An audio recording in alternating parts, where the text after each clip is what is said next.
नमस्कार इन्वेस्टर्स। आज हम एक ऐसी फिनटेक कंपनी के बारे में बात करेंगे जो 240 से ज़्यादा ग्लोबल बैंक्स और फाइनेंशियल इंस्टीट्यूशंस को पावर करती है।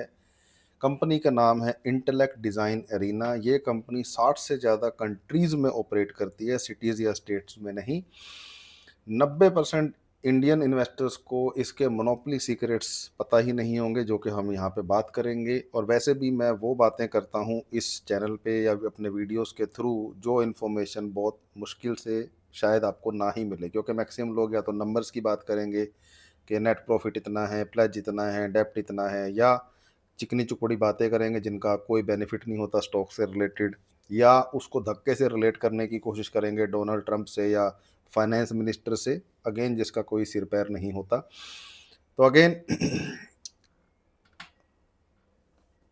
स्टार्ट करते हैं रियल एनालिसिस एक कंपनी का। अब वो कंपनी जानदार है, शानदार है या बकवास, ये आपको by the end of the video पता चल जाएगा।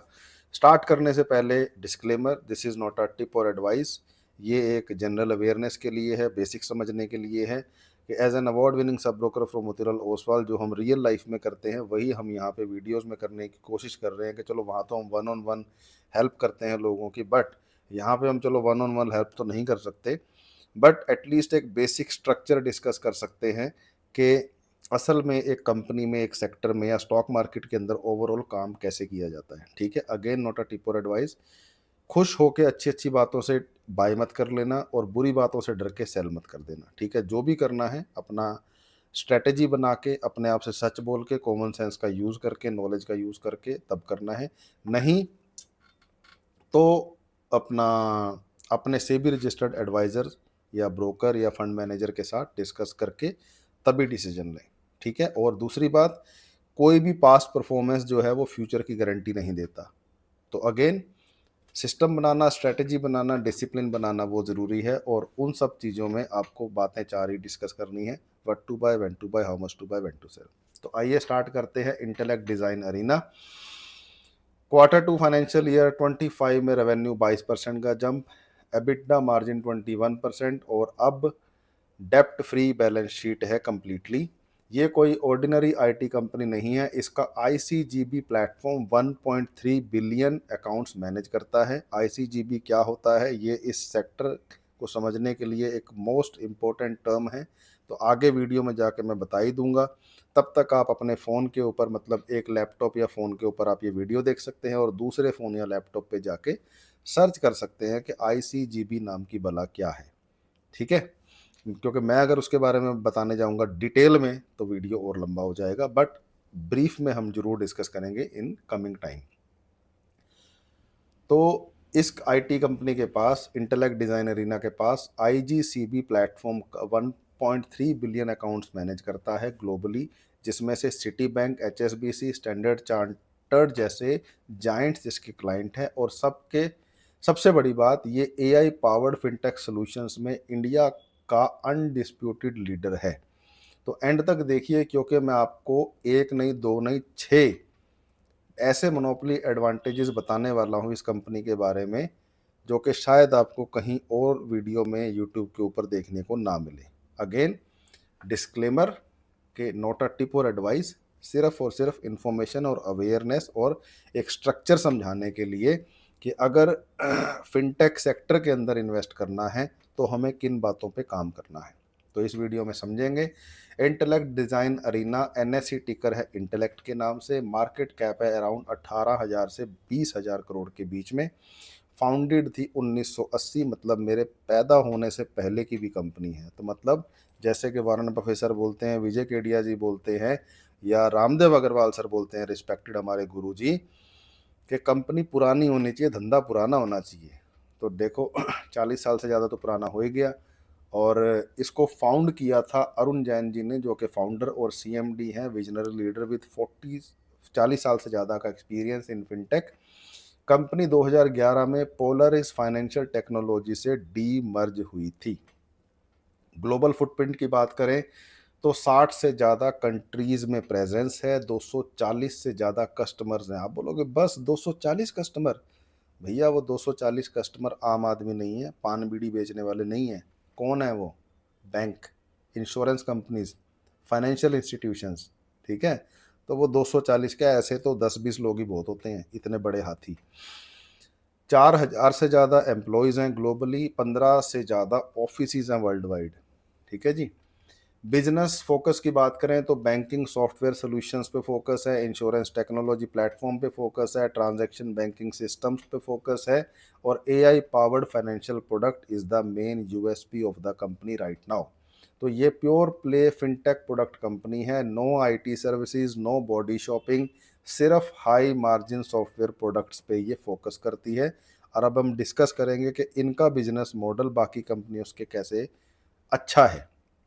ठीक है, बट अगेन अच्छी अच्छी बातें सुन के इमोशनल मत हो जाना, भावनाओं में मत बह जाना, क्योंकि इन्वेस्टमेंट के 3 वर्टिकल्स होते हैं। नंबर 1 बिजनेस को समझना, जो कि मैक्सिमम लोग समझते नहीं है, सेक्टर को समझना, फिर समझना कि ये कंपनी अभी पैसा क्यों कमा पा रही है और अभी तक कैसे कमाया और आगे भी क्यों कमाएगी, उसको कॉमन सेंस के साथ समझना। फिर नंबर्स पे जाना कि रिटर्न ऑन इक्विटी क्या बोलता है, रिटर्न ऑन कैपिटल एम्प्लॉयड क्या बोलता है, डेप्ट है, प्लेज है, नेट इनकम क्या बोलती है, और CAGR क्या बोलता है। क्योंकि अगर CAGR पे फोकस नहीं करोगे तो आपका CAGR कैसे निकलेगा, हैं? या यही स्पेकुलेशन करते रहना है कि 2 रुपये लगाए, थोड़ा सा बढ़ गया, बेच दिया, प्रॉफिट बुक कर लिया, या इसी चक्रों में पड़े रहना है। मोटा अगर सिस्टम बनाना है, मतलब अच्छा CAGR बनाना है, तो आपको सेक्टर का और कंपनी का CAGR भी समझना पड़ेगा। तभी तो चीज़ें बनेगी, तभी तो एक प्रॉफिटेबल पोर्टफोलियो बना पाओगे। तो अब बात करते हैं इंटेलेक्ट डिज़ाइन के बिजनेस मॉडल के ऊपर, जिसके 3 पावरफुल वर्टिकल्स है।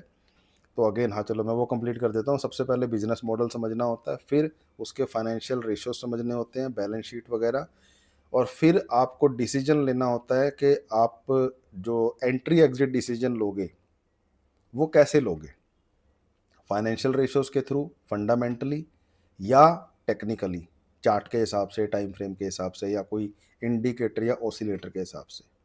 कोई तो स्ट्रैटेजी बनानी पड़ेगी ना, क्योंकि 4 बातें हैं, when to buy, how much to buy, when to sell. सबसे इंपॉर्टेंट क्या है, when to buy and when to sell. ठीक है, तो पहला नंबर है vertical number 1, global transaction banking, जिसको GTB और आई टर्मेरिक भी बोलते हैं। वर्टिकल नंबर 2 है ग्लोबल कंज्यूमर बैंकिंग, जिसको IGCB भी बोलते हैं, जो मैंने अभी थोड़े दिन पहले बताया था कि $1.2 बिलियन का सिस्टम है। इतनी इंडिया की पॉपुलेशन नहीं है। Vertical number 3 risk treasury and markets, जिसको बोलते हैं IRTM। जैसे कि हर वीडियो में मैं बताता हूँ कि सिर्फ ROE और नेट इनकम नहीं समझना होता, सेक्टर और बिजनेस के हिसाब से, लाइन के हिसाब से, उस बिजनेस के जो क्राइटेरियाज हैं हमें वो भी समझना पड़ता है कि उस बिजनेस में कौन सी रेशो मैटर करती है। तो यहाँ पे है IGCB, IRTM और GTB, अगर फिनटेक कंपनी सेक्टर को समझना है तो सबसे पहले vertical number 1 global transaction banking, corporate banking solutions for, मतलब इसमें होता क्या है, इसमें होता है corporate banking solution for large enterprises, cash management, trade finance, supply chain finance. 60+ tyre 1 bank use this platform. Okay, जो ये GTB वाला सिस्टम है, क्योंकि ऑब्वियसली अब ये जो बैंकिंग सॉल्यूशंस हैं या ट्रेड फाइनेंस है, ये सारी चीज़ें बैंक में ही होंगी या ब्रोकर्स के पास होंगी। क्लाइंट्स कौन है, सिटी बैंक, स्टैंडर्ड चार्टेड और DBS बैंक, वर्ल्ड लेवल के बैंक है, लोकल कोई भी नहीं है। हाईएस्ट मार्जिन सेगमेंट है, 25 से 30% एबिटा मार्जिन है इस GTB सेक्शन, मतलब ग्लोबल ट्रांजैक्शन बैंकिंग सिस्टम के 25 से 30% एबिटा मार्जिन है। वर्टिकल 2 है ग्लोबल कंज्यूमर बैंकिंग, IGCB। अब इसके अंदर क्या होता है, रिटेल बैंकिंग प्लेटफॉर्म, जैसे कि digital banking, mobile banking, core banking, जो कि हम आमतौर पे नॉर्मल कस्टमर यूज़ करता है। इसमें 1.3 बिलियन अकाउंट्स मैनेज्ड ग्लोबली। ठीक है, मतलब इंडिया की पॉपुलेशन से भी ज़्यादा अकाउंट है इनके पास। क्यों, it is not a local company, it is world wide company. और वर्ल्ड वाइड में भी इनकी डाइवर्सिफिकेशन देख के मज़ा आ गया। जैसे मैं बोलता हूँ कि पोर्टफोलियो को डाइवर्सिफाई करो, इन्होंने अपने बिजनेस को डाइवर्सिफाई कर रखा है कि मतलब इस कंपनी को अगर बर्बाद होना है तो वर्ल्ड को बर्बाद होना पड़ेगा, क्योंकि एक आधी या 2 कंट्री बर्बाद होने से कुछ नहीं होने वाला इनको। आगे जाके हम डिस्कस करेंगे, but again not a tip और एडवाइस। एक एक 1.3 बिलियन अकाउंट्स हैं ग्लोबली, 180 से ज़्यादा बैंक यूज़ करते हैं इनके प्लेटफॉर्म को। Covers lending, deposits, payment, wealth management. Fastest growing segment है with a 30% year on year growth. Vertical number 3, risk, treasury and I markets, जिसको बोलते हैं IRTM के नाम से। इसके अंदर क्या होता है? Treasury management systems, risk analytics and compliance, capital market solutions, high value sticky clients, long contract cycles. अब बात करते हैं रेवेन्यू भी, किस सेगमेंट से कितना वो रेवेन्यू आता है। फुल फॉर्म मैंने बता दी, अब हम बात करेंगे शॉर्ट फॉर्म में।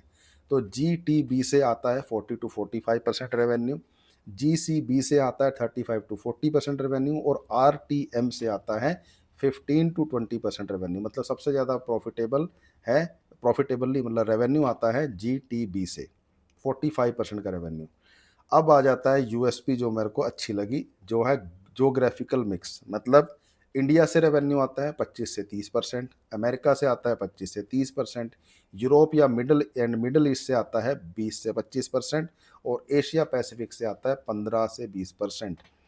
मतलब इंडिया में कुछ गड़बड़ी हो गई तो अमेरिका गड़बड़ी क्या होती है, कोई पर्सनल इश्यूज आ जाते हैं गवर्नमेंट के हिसाब से, या गवर्नमेंट कोई रूल लगा देती है। जैसे फॉर एग्जांपल अभी ट्रंप जी ने छक्के छुड़ा रखे हैं पूरे वर्ल्ड के, कुछ भी वो बिल पास करते हैं। तो अगर मान लो इस कंपनी के खिलाफ भी कुछ करते हैं, तो अमेरिका में अगर वो कुछ करेंगे तो इंडिया से कमा लेंगे, इंडिया में कुछ गड़बड़ होगा तो यूरोप या मिडल ईस्ट से कमा लेंगे, मिडल ईस्ट में कुछ होगा तो एशिया पैसिफिक से कमा लेंगे। मतलब पूरा वर्ल्ड ही कवर हो गया ना इसमें, है मतलब मेरे ख्याल से सारा ही आ गया, अरब कंट्रीज भी आ गई लगभग। तो अब सवाल उठता है कि चलो सब कुछ ठीक है, प्रोडक्ट भी समझ में आ गया, बिजनेस भी समझ में आ गया, जोग्राफिकल पोजीशन भी आ गया, तो रेवेन्यू मॉडल क्या है, भी पैसा कहाँ से आता है। तो सबसे ज़्यादा पैसा जो आता है वो पता चल जाएगा कहाँ से आता है। तो लाइसेंस, 3 वर्टिकल्स है इसमें भी। लाइसेंस फीस जो कि 30 to 35% का रेवेन्यू कवर करती है। एनुअल मेंटेनेंस कॉन्ट्रैक्ट जिसको हम बोलते हैं AMC, एक AMC होता है हमारे यहाँ जिसको बोलते हैं एसेट मैनेजमेंट कंपनी, ठीक है, हमारी फाइनेंशियल सेक्टर में। बट ये AMC जो है इसका मतलब है एनुअल मेंटेनेंस कॉन्ट्रैक्ट्स, ठीक है, या किसी सेक्टर में होता है अकाउंट मैनेजमेंट सर्विसेज। बट यहाँ पे क्या है फिनटेक के अंदर, that is annual maintenance contracts, वो आता है 40 to 45% का रेवेन्यू। इम्प्लीमेंटेशन सर्विसेज वो आता है 20 से 25% का रेवेन्यू। तो AMC का रेवेन्यू का मतलब recurring, predictable and cash flow, ये सब सास बिजनेस मॉडल की तरह काम करता है। अब सास बिजनेस मॉडल नहीं पता तो या तो सर्च कर लो, अगर आप चाहते हो कि नहीं मैं खुद बताऊं तो कमेंट्स में कमेंट कर दीजिएगा सास, SAAS, वो सास बहू वाली सास नहीं। ये भी एक बिजनेस मॉडल होता है, उम्मीद करता हूँ काफ़ी लोगों को पता होगा। तो सबसे ज़्यादा जो रेवेन्यू आ रहा है वो AMC से आ रहा है, मतलब एनुअल मेंटेनेंस कॉन्ट्रैक्ट्स जो रेवेन्यू होते हैं, और कॉन्ट्रैक्ट्स इनके 6-6 महीने साल के नहीं होते, 5-5, 10-10 साल के होते हैं। और उसके बाद भी जो इनका रेन्यूएबल रेट है दैट इज़ मोर देन 95%, ठीक है। अब सरप्राइज नंबर 1, इंटेलेक्ट डिज़ाइन का IGCB platform 1.3 billion accounts manage करता है। ये इंडिया की टोटल पॉपुलेशन से भी ज़्यादा है। इसका स्केल और रीच अनबिलीवेबल है। खुद बता लो, रिसर्च कर लो, मैं क्या जो कह रहा हूँ एग्री करते हो कि नहीं करते। अब बात करते हैं फाइनेंशियल कंसिस्टेंट ग्रोथ स्टोरी भी। अब देखते हैं वेरीफाइड नंबर्स जो सीरियस इन्वेस्टर्स को इम्प्रेस करेंगे और कुछ को हो सकता है बोर करें। तो बोर करने वाले बोर हो सकते हैं, और जो इंटरेस्टेड हैं, क्योंकि stock market is only about numbers numbers numbers, ठीक है जी।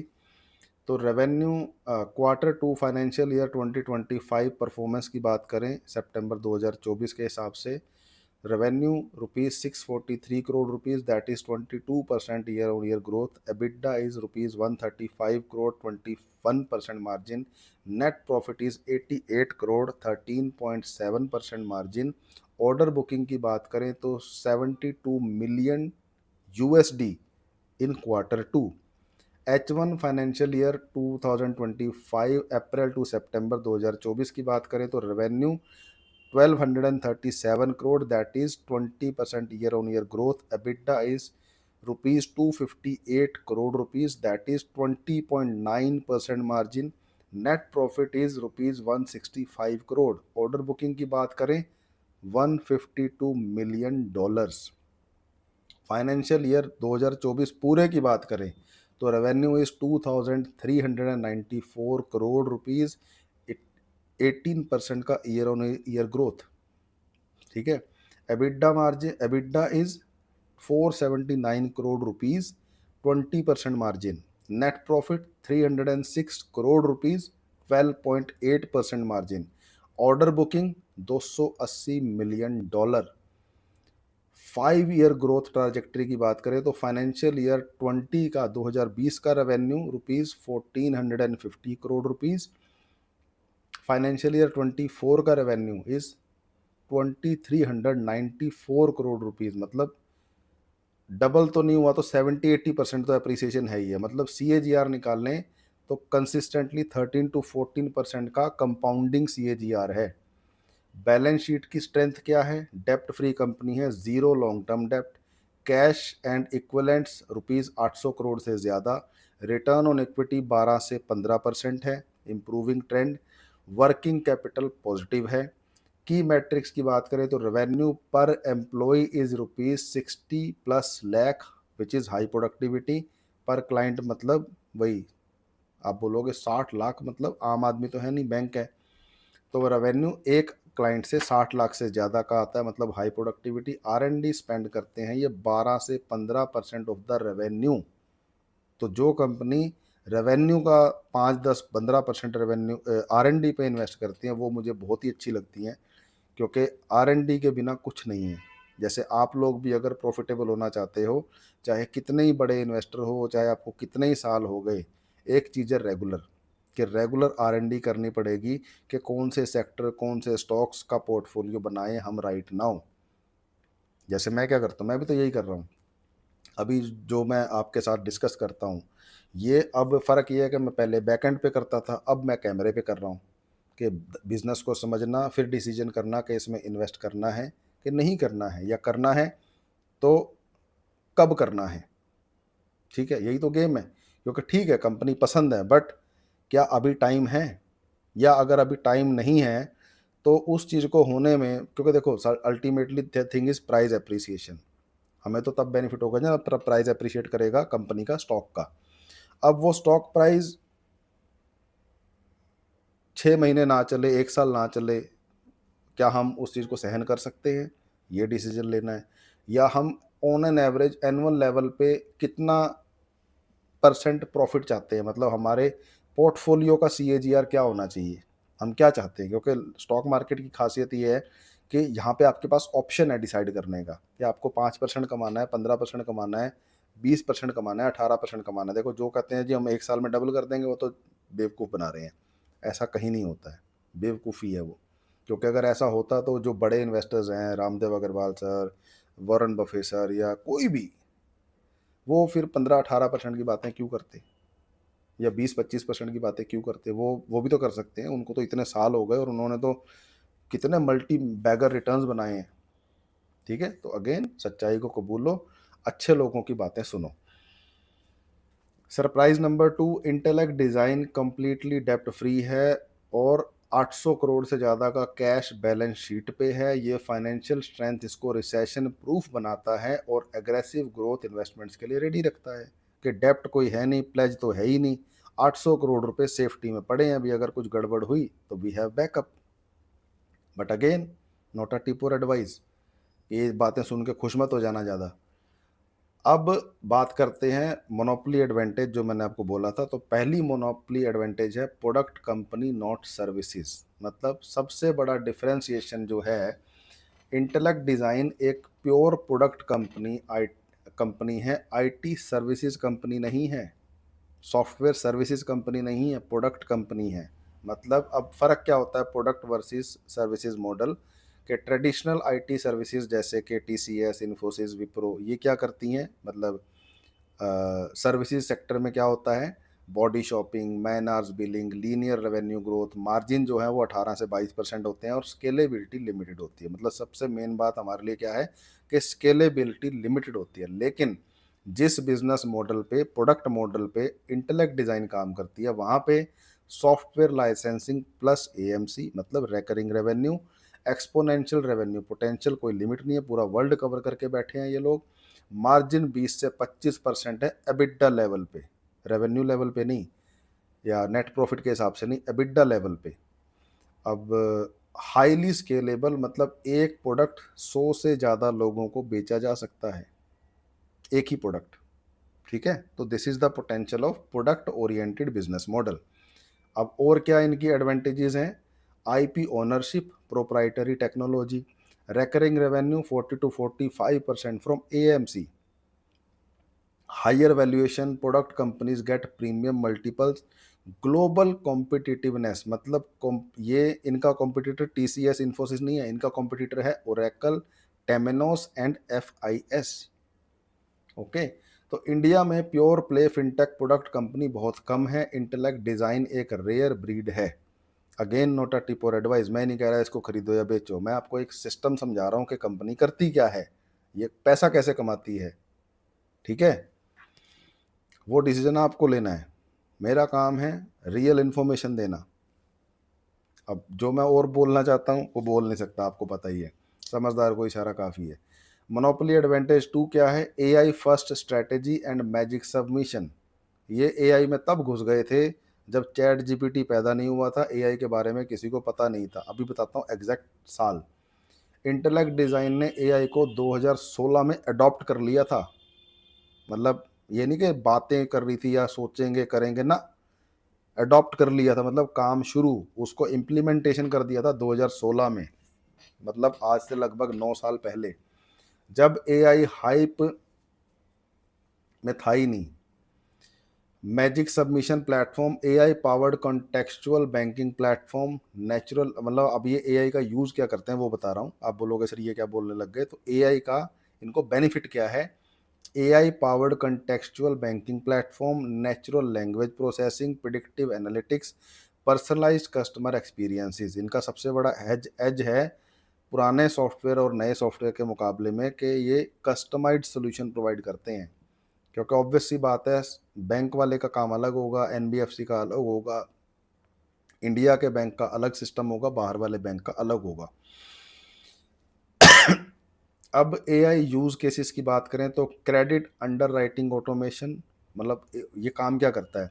Fraud detection systems, customer behaviour prediction, जो कि सबसे ज़्यादा ज़रूरी है किसी भी कंपनी के लिए, नॉट जस्ट फिनटेक और एआई कंपनी, ऑनलाइन नहीं ऑफलाइन कंपनी के लिए भी ये ज़रूरी है कि उनको कस्टमर की इंफॉर्मेशन मिलती है। और उसको रिकॉर्ड कैसे करोगे? आदमी लेके तो बिठा नहीं सकते कॉपी पेन लेके, ये काम करता है एआई। दूसरा सबसे ज़्यादा यूज़ होने वाला काम एआई के through, that is chatbots and virtual assistants. अब इनको डिटेल में मैं बताने गया तो अगेन पूरा दिन निकल जाएगा। अब बात करते हैं कॉम्पिटिटिव एज क्या है।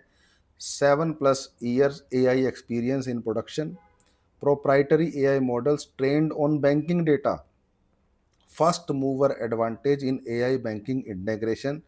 रिसेंट डेवलपमेंट्स की बात करें तो partnership with Microsoft Azure for cloud native AI solutions, integration with OpenAI ChatGPT models for enhanced capabilities. Market positioning की बात करें कि वाइल अदर कॉम्पिटिटर्स अभी एआई को एक्सप्लोर कर रहे हैं, अडॉप्ट करना तो बहुत दूर की बात है, intellect design already mature AI products deliver कर रही है अपने कस्टमर्स को।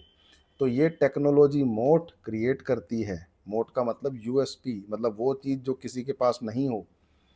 जैसे इंडिया के पास क्या है? पॉपुलेशन, दमदार लोग, मेहनती लोग, चाइना के पास भी हैं, बट चाइना के ड्रामे नहीं ख़त्म हो रहे, तो उसका बेनिफिट इंडिया को हो रहा है।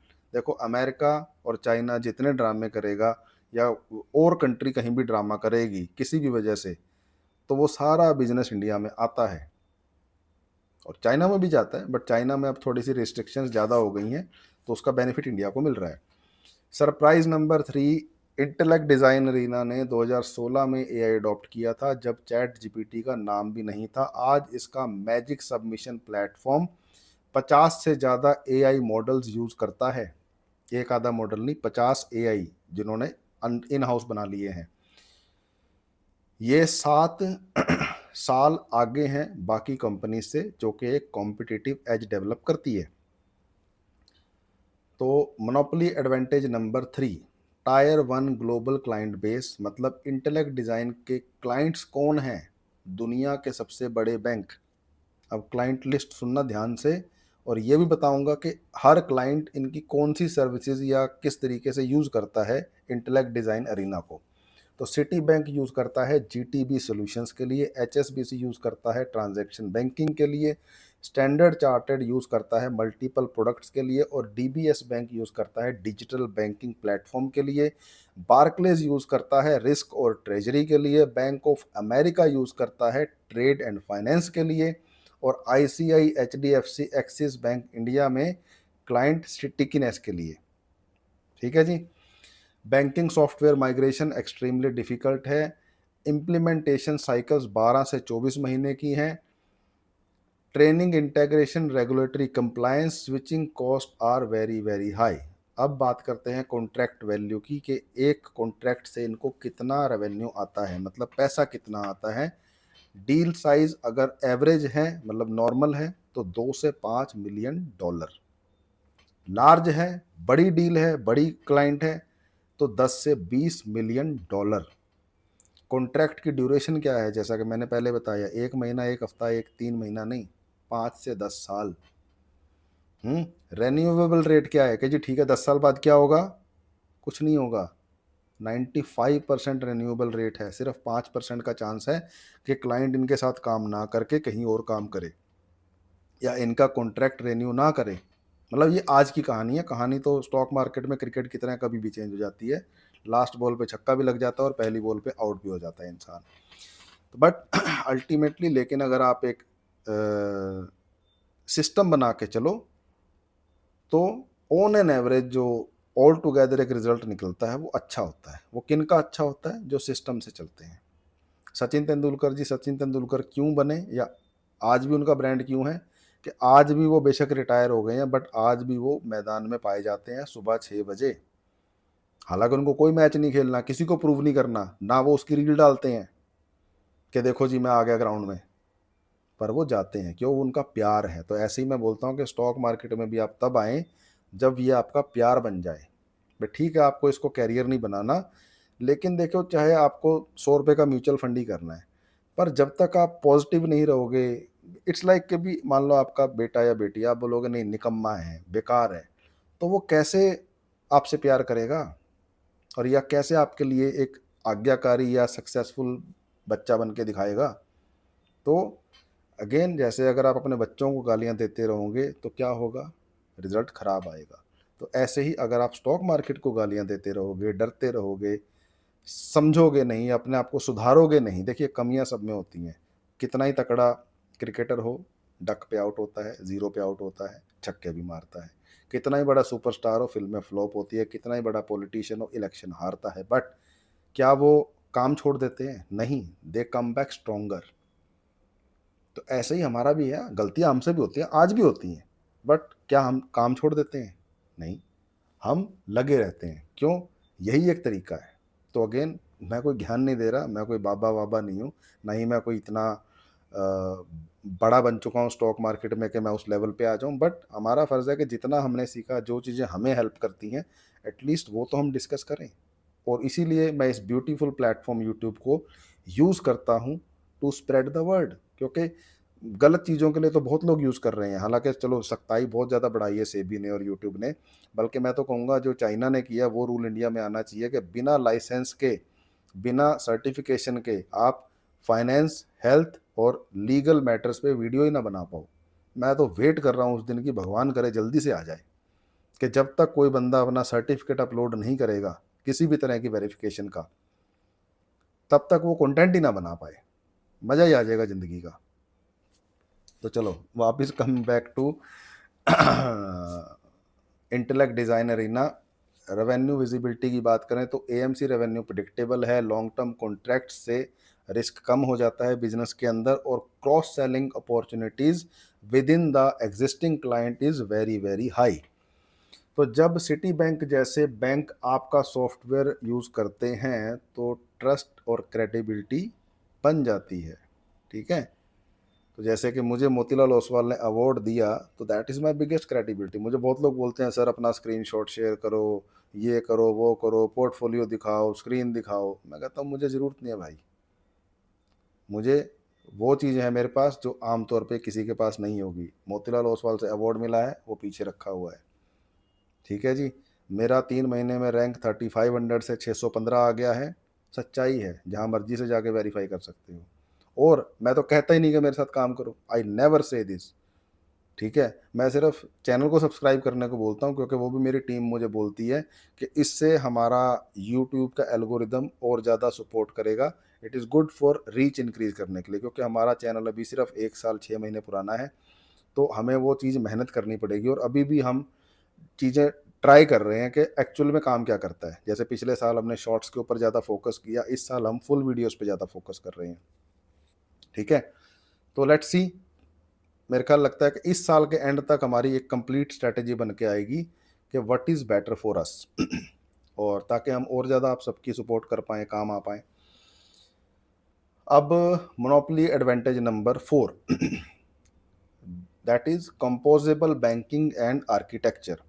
इंटेलेक्ट डिज़ाइन का यूनिक टेक्नोलॉजी अप्रोच है composable banking. What is composable banking? मतलब micro services based architecture, modular plug and play components. Banks अपनी ज़रूरत के हिसाब से मॉड्यूल्स चूज करता है कि उसको क्या चाहिए और क्या नहीं चाहिए। एपीआई फर्स्ट डिज़ाइन मतलब easy integration. Traditional banking software की प्रॉब्लम्स क्या थी? मोनोलिथिक सिस्टम्स, ऑल और नथिंग इम्प्लीमेंटेशन, या तो सब हो जाएगा या कुछ नहीं होगा, बीच का रास्ता था ही नहीं। फिर कस्टमाइजेशन ऑलमोस्ट इम्पॉसिबल मतलब near to difficult. Upgrade cycles बहुत ही ज़्यादा स्लो थे, भी एक सॉफ्टवेयर बना दिया तो 10 साल 20 साल वही चल रहा है, बट यहाँ ऐसा नहीं है। इंटेलेक्ट डिज़ाइन के कंपोजेबल सॉल्यूशंस क्या हैं? Pick and choose your models, faster time to market, lower implementation risk and continuous upgrades available. फिर बिजनेस एडवांटेज क्या है? Lower entry barrier for new clients, upselling opportunities, start small and expand later. जिस तरह आपसे ये अपना pricing positions रखते हैं या और चीज़ें करते हैं, तो clients can easily start small and expand later based on the results and experience. Future proof architecture क्या है? Cloud native and scalable. Industry recognition की बात करें तो गार्टनर फॉरेस्टर्स रिपोर्ट्स में फीचर्ड है। IDC market space leader in multiple categories. Celent model bank award winner है ये कंपनी।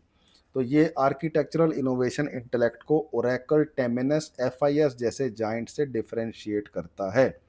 अब monopoly number 5 geographic and product diversification. Intellect Design का डाइवर्सिफिकेशन स्ट्रेटेजी रिस्क को मिटिगेट करता है, which is a master class. क्यों?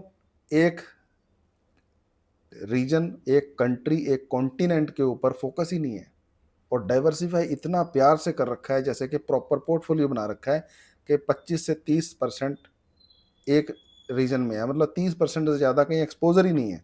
जैसे कि हम बोलते हैं कि अगर एक पोर्टफोलियो बनाना है तो 20% से ज़्यादा सेक्टर में पोर्टफोलियो एलोकेशन नहीं होनी चाहिए। स्टॉक्स की तो बात ही छोड़ो, बट लोग पोर्टफोलियो के बारे में सोचते ही नहीं। भी जहाँ कहाँ 2% लगाना है ऑफ द टोटल पोर्टफोलियो, कहाँ 20% लगाना है, कोई प्लानिंग ही नहीं है। जहाँ लगाना चाहिए 20% या 10% वहाँ लगाएंगे 2%। अगर रिटर्न आ भी गई तो क्या हो जाएगा?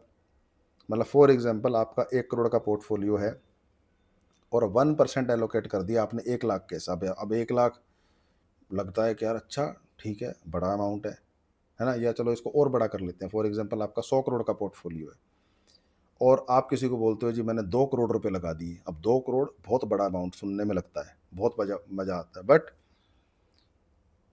अगर वो 2 करोड़ का 4 करोड़ भी हो गया तो आपके 100 करोड़ के पोर्टफोलियो में क्या फर्क पड़ेगा? और 2 करोड़ भी नहीं लगाते लोग। 100 करोड़ का पोर्टफोलियो होगा, 25 लाख रुपए लगाएंगे, 50 लाख रुपए लगाएंगे। और जहां नहीं लगाने चाहिए वहाँ एक्स्ट्रा लगा देंगे। मतलब risk to reward ratio as a trader अपनी लॉक करो, और अगर इन्वेस्टर अपने आप को मानते हो तो पोर्टफोलियो बनाना सीखो। अब पोर्टफोलियो बनाने के भी कई तरीके हैं। पोर्टफोलियो 5 स्टॉक्स का भी बनता है, 10 का भी बनता है, 15 का भी बनता है, 20 का भी बनता है, 30 का भी बनता है। अब 30 से ऊपर बिल्कुल भी नहीं होना चाहिए, क्योंकि 30 से ऊपर अगर आप बनाते हो तो फिर भगवान ही मालिक है। ठीक है, अब इसमें यह भी आ जाता है कि सर बड़े बड़े इन्वेस्टर्स का तो हम देखते हैं कि 100 स्टॉक्स, 150 स्टॉक्स, तो भैया वो 200-150 स्टॉक्स में जो उनकी एलोकेशन होगी वो ना के बराबर होगी, पर जो उनका मेजर पोर्टफोलियो होगा वो 5 से 10 स्टॉक्स का होगा। ये भी अगर रिसर्च करो, मतलब कमेंट करने से पहले रिसर्च किया करो। तो डन। अब ये हमने इस लेवल पे बात करी। अब आप चाहते हो कि नहीं हम इसके फंडामेंटल्स के ऊपर भी बात करें, स्वॉट एनालिसिस के ऊपर भी बात करें, return on equity, return on assets, ये रेशोज़ के बारे में बात करें, शेयर होल्डिंग पैटर्न के बारे में बात करें, पीई रेशो, ये वो सारी चीज़ें, मतलब जो पूरी बैलेंस शीट होती है चाहे ईयरली लेवल या क्वार्टरली लेवल पे, या आप चाहते हो कि टेक्निकल पैटर्न पे भी बात की जाए कि जो स्टॉक का ट्रेंड है क्वार्टरली या ईयरली लेवल पे साइडवेज है, बुलिश है, बेरिश है, उन चीज़ों के बारे में भी आप बात करना चाहते हो, या कौन सा इंडिकेटर क्या हिंट दे रहा है उस बारे में बात करना चाहते हो, तो कमेंट करें, वो हम अगला वीडियो उसके ऊपर बना देंगे। और अगर आपको लग रहा है कि नहीं, जिस तरीके से अभी हम रिसेंटली ये एक बिजनेस समझाने के ऊपर फोकस ज़्यादा कर रहे हैं रेदर देन फंडामेंटल या बैलेंस शीट या प्योर टेक्निकल टर्म्स के हिसाब से, तो आप अपनी राय हमें दे सकते हैं। अगले कंपनी किस मतलब अगला वीडियो किस कंपनी के बारे में बनाएं, किस स्टॉक के बारे में बनाएं, किस सेक्टर के बारे में बनाएं, वो आप कमेंट करके बता सकते हैं। और अगर आप एक नए व्यूअर हो, चैनल को सब्सक्राइब नहीं करा है, तो कृपया करके सब्सक्राइब करें, तो यूट्यूब को भी इन्फॉर्मेशन मिलेगी और आपका भी फ़ायदा होगा, हमारा भी फ़ायदा होगा। और जो भी आपके व्यूज़ हैं कमेंट ज़रूर करें। अगले वीडियो में मिलते हैं या तो सुबह 9 बजे, शाम को 6 बजे या रात को 9 बजे, क्योंकि डेली के हम 3 फुल वीडियोज़ अपलोड करते हैं। शॉर्ट वीडियोज़ हमने कम्प्लीटली बंद कर दी हैं। अगर वो आएगा भी तो 1-2 अपडेट्स आ सकते हैं छोटे मोटे, पर मेन फोकस अभी डिटेल्ड में है, क्योंकि मुझे भी पर्सनली मैं बताऊँ, मुझे ये ज़्यादा अच्छा लगता है एज़ कम्पेयर टू लाइव जाना, क्योंकि लाइव जाता हूँ तो उसमें डिस्कशन नो डाउट 3-4 घंटे की हो जाती हैं, 8-10 कंपनीज़ भी हम उसमें डिस्कस कर लेते हैं, बट वो रिपीट वैल्यू नहीं है, क्योंकि उसमें सब मिक्स हो जाता है। और शॉर्ट्स जो हैं, बेशक इन्होंने 3 मिनट तक का टाइम एक्सटेंड कर दिया है शॉर्ट वीडियोस का, बट वो 3 मिनट भी बहुत कम है एक कंपनी को। अब यहाँ पे ये है कि मैं कोशिश करता हूँ कि सारा कुछ 15-20 मिनट, आधे घंटे के अंदर समेट लूँ, तो इसीलिए मैं अभी सिर्फ एक ही एंगल की बात कर रहा हूँ 30 मिनट्स की। अगर आप बोलोगे कि नहीं फंडामेंटल्स या टेक्निकल भी ऐड करो, तो ठीक है, हम इसकी ड्यूरेशन आधे घंटे से 1 घंटे पे ले जाएंगे, and we will all those add those vertical also. तो जो भी आपकी राय है कमेंट करें, और जानकारी चाहते हैं तो आप हमें कमेंट करें या व्हाट्सएप करें, जैसे आपको ठीक लगे। But again, decision common sense के साथ लें, अपनी टीम बनाएं, सेबी अप्रूव्ड होनी चाहिए। किसी के फॉलोवर देख के, कमेंट देख के इंप्रेस नहीं होना है, सिर्फ सेबी अप्रूव्ड लोगों के साथ काम कीजिए प्लीज़, रिक्वेस्ट है। थैंक यू, टेक केयर, मिलते हैं अगले वीडियो में।